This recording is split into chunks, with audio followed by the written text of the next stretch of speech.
لحديثك كإمام طبراني أي جريت وو إمام هيثمي لمجمعي زوائد أفرمي صحيحة، وإمام ابن حجر أفرمي صحيحة، وشيخ البانيش لسلسلة صحيحة هروها أفرمي صحيحة.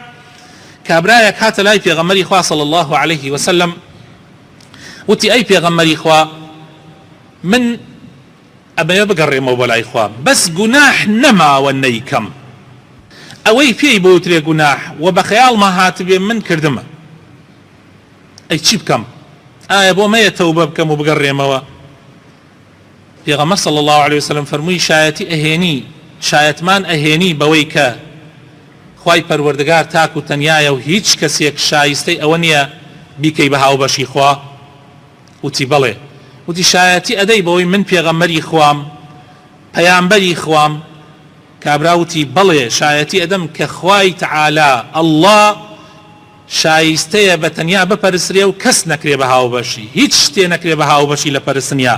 و شایەتیش ئەدەم کە تۆ پێغەمبەری خوای پەیامبەری خوای. پێغەمبەری خوا صلی الله عليه وسلم فەرمووی بەڵێ دەی ئێستا دەست بکە بە چاکە و واز لە خراپە بێنە.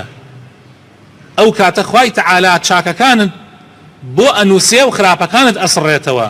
کابراوتی هەموو ئەو خراپانە هەموو ئەو فجور و تاوان و غەدرەی کە کردومە هەمووی ئەسڕێتەوە.